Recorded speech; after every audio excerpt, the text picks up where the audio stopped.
Nuove acquisizioni per la Banca di Credito Cooperativo di Roma, che con il benestare delle autorità di vigilanza competenti, ovvero Banca d'Italia e Autorità Garante Concorrenza e Mercato, ha acquisito il 7 dicembre scorso da Banca Sviluppo 10 agenzie venete che facevano capo in precedenza alla BCC Crediveneto e alla BCC Euganea. I numeri di questa operazione, che è importante dal vostro punto di vista, perché?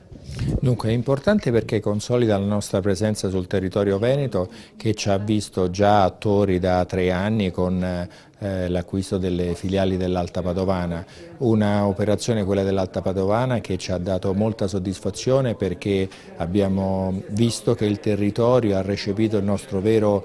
modo di operare, che è un modo di operare da banca locale, nonostante abbiamo la sede e la direzione generale a Roma, cioè i clienti e i soci hanno potuto verificare che le decisioni principali vengono prese qui su questo territorio da gente che loro conoscono e che nel tempo hanno frequentato. Queste altre 10 filiali hanno la stessa logica, erano state acquisite da una banca del gruppo ICREA che aveva il compito statutario di gestirle per poi restituirle al territorio.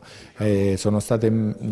offerte alle banche di credito cooperativo venete e queste 10 qui non sono state acquisite dalle altre, e quindi noi abbiamo fatto la nostra offerta competitiva che è risultata la migliore. Siamo convinti di poter far bene anche su questo territorio, abbiamo preso 10 filiali, 54 colleghi,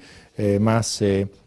per circa 600 milioni tra raccolta e impieghi, 430 di raccolta e 140 di impieghi più o meno, e quindi siamo confidenti di poter fare un'operazione proficua per noi e per il territorio, così come è stato già nell'operazione dell'Alta Padovana. L'intervento, oltre a sostenere lo sviluppo economico e sociale del territorio, permetterà di tutelare i depositi dei clienti che avevano stretto un legame bancario con il credito cooperativo locale e la conservazione di 54 posti di lavoro già presenti nell'organico di BCC Crediveneto e BCC Euganea. Nel 2015 abbiamo acquisito la banca dell'Alta Padovana e quindi siamo arrivati qui nel Veneto.